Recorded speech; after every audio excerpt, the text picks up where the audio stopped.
चलो तो अब स्टार्ट करते हैं क्वेश्चन नंबर 11। अब देखो क्वेश्चन नंबर 11 में सबसे पहले क्वेश्चन है फैक्टराइजेशन का। फैक्टराइज का मतलब क्या होता है पहले तो ये समझो, एक बार दोबारा समझा रहा हूँ। फैक्टराइज का मतलब क्या होता है? फैक्टर्स बनाना। जैसे हम मिडिल टर्म करते हैं, मिडिल टर्म करने के बाद उसके दो फैक्टर्स आते हैं। फैक्टर्स कितने निकलेंगे वो किस पे डिपेंड करता है? एक क्वेश्चन को फैक्टराइज करने में वो डिपेंड करता है उसकी डिग्री पे, कि जितनी उसकी हाईएस्ट डिग्री होगी उतने उसके फैक्टर्स होंगे। जैसे मिडिल टर्म में की फॉर्म में, क्वाड्रिक की फॉर्म में हाईएस्ट डिग्री 2 होती है तो उसके फैक्टर भी 2 निकलते हैं। क्यूबिक में हाईएस्ट डिग्री 3 होती है तो उसके फैक्टर भी 3 निकलते हैं। तो पहला मेथड था by using middle term splitting, दूसरा मेथड था लॉन्ग डिवीजन। अब तीसरा मेथड जो हम कर रहे हैं, हमारी एक्सरसाइज की जो लास्ट एक्सरसाइज है पॉलिनोमियल्स की, इसमें सारी यूज हो रही है आपकी आइडेंटिटीज। अब आपको आइडेंटिटीज को पहचानना है। तो अब इस क्वेश्चन के अंदर फैक्टराइज करना, और आपको दिया हुआ है 2√2a³ plus 8b³ minus 27c³ plus 18√2abc। 3 terms हैं, तीनों के ऊपर क्यूब है, लास्ट में एबीसी है। क्लियर समझ आ रहा है? ये 3abc वाली आइडेंटिटी लगेगी जो हमारी लास्ट आइडेंटिटी है। चलो पहले उस आइडेंटिटी को यहाँ लिख लेते हैं। हमारे पास थी a³ plus b³ plus c³ minus 3abc is equal to, first bracket में होता है a plus B plus C, फिर सेकंड ब्रैकेट में होता है a² plus b² plus c² minus ab minus bc minus c। ये आइडेंटिटी है जो हम इस क्वेश्चन में लगाने वाले हैं। कैसे? आपको इनके पहले क्यूब्स बनाने पड़ेंगे। 2√2 किसका क्यूब होता है वो देखो, √2a होल क्यूब, मतलब 2√2 को √2 का क्यूब लिख सकते हो। ऐसा क्यों? देखो, अगर आप √2 को 3 टाइम्स मल्टीप्लाई करते हो, √2 इंटू √2 2, 2 इंटू √2 2√2, इसका मतलब हम 2√2 को क्या लिख सकते हैं? √2a², क्योंकि इसको 3 टाइम्स मल्टीप्लाई करेंगे तो 2√2a ही आएगा। अब 8 का क्यूब सबको पता है 2 होता है, तो इसको लिख सकते हैं 2b³। 27 होता है 3 का। आप ये देखो आइडेंटिटी में ए बी सी के बीच में जो साइन चल रहा है वो प्लस का चल रहा है। आपको तो आइडेंटिटी के बीच में जो साइन चल रहा है ना वही रखना है। अब हमें पता है जो 27 है वो 3 का क्यूब होता है, बट उसके साथ माइनस भी चल रहा है, तो वो जो माइनस है ना वो ब्रैकेट में ले लेंगे। मतलब माइनस 27 को हम लिख सकते हैं माइनस 3c होल क्यूब, क्योंकि हमें बाहर साइन कौन सा लेना है जो आइडेंटिटी के अकॉर्डिंग चल रहा है।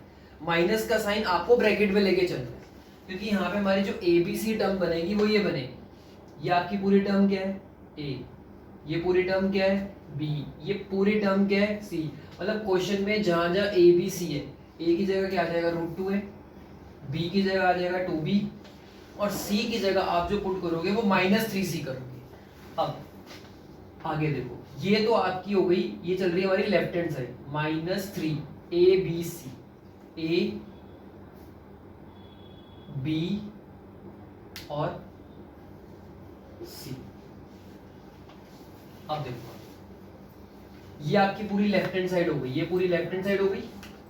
अब इक्वल टू में क्या आएगा? ये right hand side, A plus B plus C, मतलब A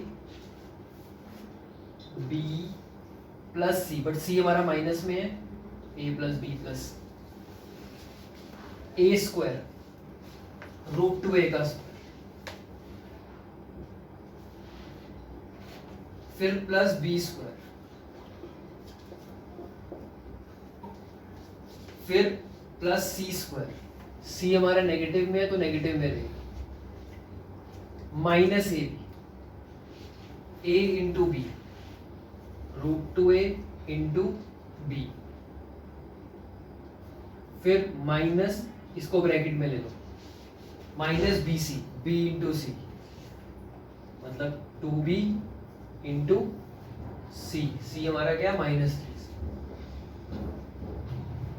इसको आप ब्रैकेट में ले लो, यहाँ से इसको भी ऐसे ब्रैकेट में ले लो, ये ऐसे ब्रैकेट कर दो उसको। अच्छा, उसके बाद है माइनस सी, है सी आपके पास था -3c, और a आपके पास है √2, ब्रैकेट लगा के चलो कभी गलती नहीं। सिर्फ 2 स्टेप का क्वेश्चन है। पहले स्टेप में सिर्फ हमने होल क्यूब्स करके उसको ABC से रिप्लेस कर दिया, अगले स्टेप में सिर्फ आंसर लिखे। बस फाइनल आंसर आपके पास है √2a + 2b - 3c। अब √2 को 2 टाइम्स मल्टीप्लाई करोगे तो √2 × √2 होता है 2a², 2b का स्क्वायर करोगे 4b², -3 को 2 टाइम्स मल्टीप्लाई करोगे 9c², इधर से इन दोनों को मल्टीप्लाई करोगे -2√2ab, इनको मल्टीप्लाई करोगे ये माइनस माइनस प्लस हो जाएगा तो प्लस में 2 3 6bc, और लास्ट में जब इसको मल्टीप्लाई करोगे ये माइनस माइनस प्लस हो जाएगा तो प्लस 3√2ca। तो ये आपका फाइनल आंसर। हमें दोबारा इस ब्रैकेट को इस ब्रैकेट के साथ मल्टीप्लाई नहीं कर देना। पता लगे आप इन ब्रैकेट को भी दोबारा मल्टीप्लाई करना शुरू कर दो। अगर आपने इस ब्रैकेट को दोबारा मल्टीप्लाई करके आगे सॉल्व करने की कोशिश करी तो आपका आंसर फिर वही आ जाएगा। तो हमें फैक्टराइज करना था, तो ये फैक्टराइज हो गया बेसिकली। तो सबसे पहले क्या करना है, ये शुरू की 3 टर्म्स देखनी किसके क्यूब्स हैं, और फिर 3abc के अकॉर्डिंग उसको ब्रेक करना है। फिर ये जो राइट हैंड साइड है ना, इस राइट हैंड साइड में आपको सारी ये वैल्यू पुट करनी है और इस ब्रैकेट को आपको सिर्फ खोल देना है। बस ये था हमारा क्वेश्चन नंबर 11। ये जितने भी क्वेश्चंस हम कर रहे हैं ना, ये सारे इंपॉर्टेंट हैं। Question number 12, without actually finding the cube. ये जो लाइन है ना, without actually finding the cube, जरूरी नहीं है कि ये लाइन आपको क्वेश्चन में लिखी हुई मिले। सीधा लिखेगा फैक्टराइज या फाइंड द वैल्यू, क्वेश्चन यहीं से स्टार्ट हो सकता है। इसका मतलब नहीं है क्वेश्चन अगर ये लाइन लिख के नहीं दे रहा तो क्वेश्चन का मतलब चेंज हो जाएगा, ऐसा नहीं। अगर क्वेश्चन में सिर्फ इतना लिख रहा है find the value factorise, question का मीनिंग भी वही है, क्वेश्चन करना भी वैसे ही है, डायरेक्ट नहीं करना, आइडेंटिटी यूज होंगी। तो इस टाइप में हम क्या करते थे, देखो हमारे पास क्वेश्चन है 1/2 क्यूब 1/2 क्यूब 1/3 क्यूब। सेम हमने एनसीईआरटी में भी करा था ये क्वेश्चन, बस डिजिट्स चेंज हो गई। जब 3 टर्म्स आ जाए और तीनों के ऊपर क्यूब आ जाए तो हम क्या करते हैं, सबसे पहले हम एक कंडीशन अप्लाई करते हैं कि इफ a + b + c = 0, ये ABC है, अगर तीनों का सम 0 आएगा तो देयरफॉर हम कह सकते हैं कि a³ + b³ + c³ जो है वो हमेशा 3abc के इक्वल होगा। ये इक्वल तभी होगा जब a + b + c तीनों का सम 0 आएगा। तो अब हमें चेक करना है कि इन तीनों का जो सम है वो 0 आना चाहिए। फ्रैक्शन है तो पहले आप एलसीएम लो, 6 एलसीएम आएगा, 2 के टेबल में 6 3 पर, ऊपर 3 के टेबल में 6 2 पर, +2 - 5, ये आ जाएगा 5 - 5 5 - 5 0 0/6 0। तो तीनों का जो सम है वो 0 आ गया। अब जब तीनों का सम 0 आ गया तो अब हम क्या कर सकते हैं, देयरफॉर इन तीनों का जो क्यूब होगा, इन तीनों का जो हमारा क्यूब होगा वो इक्वल होगा 3abc के, 3a b और c। abc हमारी यही है। अब मल्टीप्लाई में जो जो कैंसिल हो सकता है कैंसिल कर दो, तो आपका आंसर क्या आ गया, ऊपर से -5, नीचे से 6 2 12/12। ये हमारा क्या आ गया, इसका फाइनल आंसर आ गया। तो तीनों का जो क्यूब होगा, तीनों की जो वैल्यू होगी वो -5/12। स्टार्ट करते हैं क्वेश्चन नंबर 13। सेम क्वेश्चन है विदाउट फाइंडिंग द क्यूब्स, बस क्वेश्चन की लैंग्वेज चेंज कर दी, फाइंड द वैल्यू की जगह लिख दिया फैक्टराइज। करना वही, क्योंकि 3 टर्म्स है, तीनों के ऊपर क्यूब है, तो हमें वही सेम चीज करनी है जो अभी हमने ऊपर क्वेश्चंस में करी। तो पहले क्वेश्चन लिख लो, 3z³ + 3z - x²।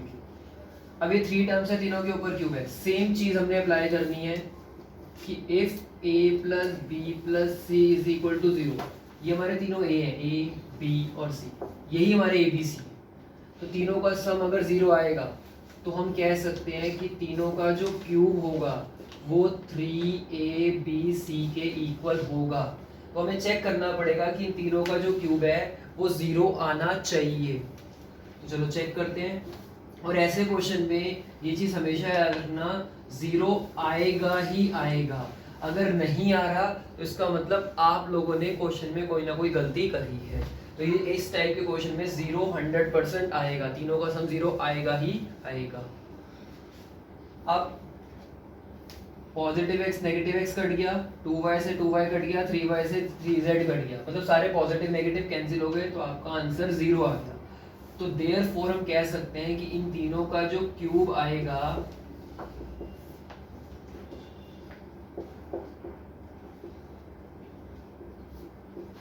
वो इक्वल होगा 3abc के, मतलब 3 a आपका है x माइनस 2y, b आपके पास है 2y माइनस 3z और c आपके पास है 3z माइनस x। बस यही हमारा आंसर है। हमें इनमें इस ब्रैकेट्स को खोलना नहीं होता। प्रीवियस वाले क्वेश्चन में तो पूरा मल्टीप्लाई हो जाएगा, बट ये वेरिएबल्स के टर्म में क्वेश्चन है, इसलिए आपको इसको खोलना नहीं है। इसका आंसर बस यहीं पे हमें छोड़ देना है। तो यही हमारा बस क्वेश्चन का आंसर। चलो स्टार्ट करते हैं। क्वेश्चन नंबर 40 इंपॉर्टेंट है, ठीक है। Find the value. ऐसे क्वेश्चंस में ना हमेशा आपको एक कंडीशन गिवन होगी, जैसे लिखे ना व्हेन x + y = -4, साथ में एक ऐसी कंडीशन जरूर गिवन मिलेगी, क्योंकि इस कंडीशन का यूज आएगा। कैसे आएगा वो देखो, x³ + y³ - 12xy + 64। देखो ये भी हमारी 3abc वाली आइडेंटिटी है, बट एक चीज याद रखना, इसमें ये a³ है, ये b³ है, जिसके साथ ये वेरिएबल लगा हुआ है ना x और y, ये 3abc है। जो बिल्कुल अकेला नजर आ रहा होगा ना, जिसके साथ कोई वेरिएबल नहीं होगा, वो हमारी सी टर्म है, जिसका हमें होल क्यूब करना है। 64 का क्यूब होता है 4 का क्यूब, तो हमें ना ये पहले अरेंज करना है। कई बार वो जान के कंफ्यूज करने के लिए 64 यहां ना देके, कॉन्टिन्यूशन में ना देके, लास्ट में दे रखा है। तो हम क्या करेंगे, पहले ना इस 64 को, जिसका हमें पता है क्यूब निकल सकता है, उस कांस्टेंट नंबर का क्यूब निकल सकता है, उसको पहले अरेंज करो। मतलब आपकी वो फॉर्म आएगी a³ + b³ + c³ - 3abc। अब बनेगी वो फॉर्म।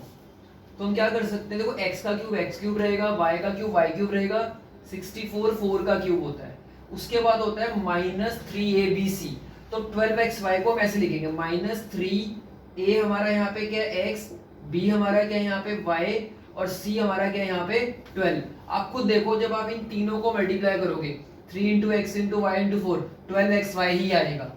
इसलिए 12xy को हमने ब्रेक करा 3abc में, क्योंकि a हमारा x है, b हमारा y है, c हमारा यहाँ पे 4 है।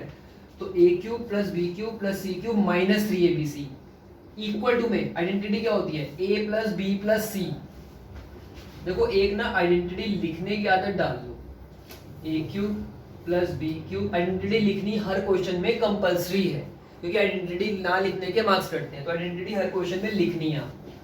-3abc = फर्स्ट ब्रैकेट में हो गया a + b + c, a² + b² + c² -ab - bc - c। तो हमें पता लग जाएगा कि हम कौन सी आइडेंटिटी यूज कर रहे हैं। तो ये आइडेंटिटी देखो, तो फर्स्ट लेफ्ट हैंड साइड हो गई a³ + b³ + c³ - 3abc, फिर यहां से आ गया a + b + c, first bracket में a + b + c, मतलब a + b + c हमारा 4 है। अब हम इसको डायरेक्ट करते हैं, a² मतलब x का स्क्वायर करना है, वो आ गया x², b² मतलब y का स्क्वायर, c² मतलब 4 का स्क्वायर। अच्छा 4 का स्क्वायर क्या होता है 16। अब -ab, आपको यहाँ पे a और b को मल्टीप्लाई करना है, तो a और b को मल्टीप्लाई करेंगे तो x × y xy -xy, फिर -bc, bc मतलब ये y × 4 4y -4y, फिर -ca मतलब 4x। बस ये पहला स्टेप आपको मेन समझना है। अब देखो हमारे पास ना क्वेश्चन के अंदर एक कंडीशन दी हुई है कि x + y जो है वो -4 के इक्वल है। तो इस ब्रैकेट में हम क्या करेंगे, जो x + y है, ये इस x + y की वैल्यू हमें क्वेश्चन में गिवन है -4, तो हम इस xy की जगह क्या कर देंगे -4 डाल देंगे, और ये +4 एज इट इज। बाकी ये ब्रैकेट आपका एज इट इज रहेगा, उस ब्रैकेट में कोई भी चेंज नहीं करना, क्योंकि हमारा फाइनल आंसर 0 आने वाला है। -4 + 4 क्या हो गया 0। अब 0 को अगर आप इस पूरे ब्रैकेट से मल्टीप्लाई करोगे, क्योंकि ये ब्रैकेट तो एज इट इज है, इस ब्रैकेट को तो आप एज इट इज लिख दो। अब इस पूरे 0 को इस पूरे से मल्टीप्लाई करोगे तो आंसर क्या आएगा 0। तो ऐसे क्वेश्चंस के आंसर हमेशा याद रखना आपके 0 ही मिलेंगे, क्योंकि जो कंडीशन दी होगी ना, जब उस कंडीशन की वैल्यू इसमें डालोगे ना, वो पूरे ब्रैकेट को कैंसिल कर देगा, 0 हो जाएगा। और 0 को किसी भी मल्टीप्लाई करते हैं तो हमारा आंसर 0 आता है। क्वेश्चन इंपॉर्टेंट है, मत छोड़ो। चलो अब स्टार्ट करते हैं क्वेश्चन नंबर 15। देखो क्वेश्चन नंबर 15 क्या है, ये तो वेरी इंपॉर्टेंट है, ये तो मैं आपको बोलूंगा वेरी इंपॉर्टेंट है। तो स्टार्ट करते हैं 15 क्वेश्चन। तो 15 क्वेश्चन में क्या था, दो पॉलिनोमियल्स गिवन है, कह रहे अगर हम इन दोनों पॉलिनोमियल्स को z-3 से डिवाइड करते हैं तो दोनों केस में रिमाइंडर आएगा हमारे पास सेम। तो आपको सेम रिमाइंडर से आपको पहचानना है क्वेश्चन। तो if the polynomial this and this leave the same remainder when divided by z-3 then find the value of a। तो इन दोनों पॉलिनोमियल को हमने लेट कर लिया, एक pz से और एक fz से। तो हमारे पास ये जो फैक्टर दिया है z-3, पहले हमें इसके जीरोस निकालने। तो जीरोस ऑफ z-3 जो आएंगे इज 3, क्योंकि z की वैल्यू यहाँ से निकालोगे 3 आएगी। अब हमें इस 3 को क्या करना है, दोनों में पुट करना है और दोनों को इक्वेट करके चलना है, क्योंकि क्वेश्चन में बोला था अकॉर्डिंग टू क्वेश्चन कि अगर दोनों को z-3 से डिवाइड करते हैं तो दोनों को रिमाइंडर इक्वल आएगा, सेम आएगा। तो हम दोनों पॉलिनोमियल में मतलब p3 = f(3) करेंगे। ये p3 = f(3) का मतलब ये हो गया कि दोनों पॉलिनोमियल में हमने 3 पुट करना है और दोनों पॉलिनोमियल्स को इक्वेट करके चलना है। इक्वेट क्यों करना है, क्योंकि क्वेश्चन में बोला गया है कि दोनों का जो रिमाइंडर आएगा वो सेम आएगा। अब हम पुट करते हैं यहाँ पे a 3³ + 4 3² + 3 - 4, इधर से पुट करते हैं 3 का क्यूब -4 × 3 + a, ये आ गया आपका 27a + 36 + 9 - 4, यह आ गया आपका 27 - 12 + a। यहाँ से 27a + 36 + 9 हो गया 45, 45 - 4 41 = ये आपके पास आ गया 27 - 12 15 + a। अब देखो a इधर चला जाएगा, 41 इधर चला जाएगा, तो 27a - a, उधर से 47 प्लस है, जाके माइनस होगा 15 - 41, ये आ जाएगा 26a और ये आ जाएगा -26। माइनस करने के बाद साइन बड़े वाले का आएगा, तो a की वैल्यू आ जाएगी -26/26। कैंसिल करने के बाद a की वैल्यू आपके पास क्या आ जाएगी -1। तो ये चीज याद रखना, सेम रिमाइंडर में हमेशा यही करना है। जब भी दो पॉलिनोमियल गिवन हो और उसका फैक्टर गिवन हो, उस फैक्टर से पहले आप जीरोस निकालो, उन जीरो को दोनों पॉलिनोमियल में पुट करो और दोनों को इक्वेट करके चलो, क्योंकि लीविंग सेम रिमाइंडर का मतलब है कि दोनों का रिमाइंडर सेम मतलब इक्वल आएगा। इसलिए दोनों पॉलिनोमियल में जो आपके पास ये जीरोस आए हैं वो पुट करके चलने हैं और दोनों को इक्वेट करके चलना है, और उसके बाद हमें उस वेरिएबल की वैल्यू निकालनी है जो वेरिएबल आपसे पूछा गया है। ये था हमारा क्वेश्चन नंबर 15।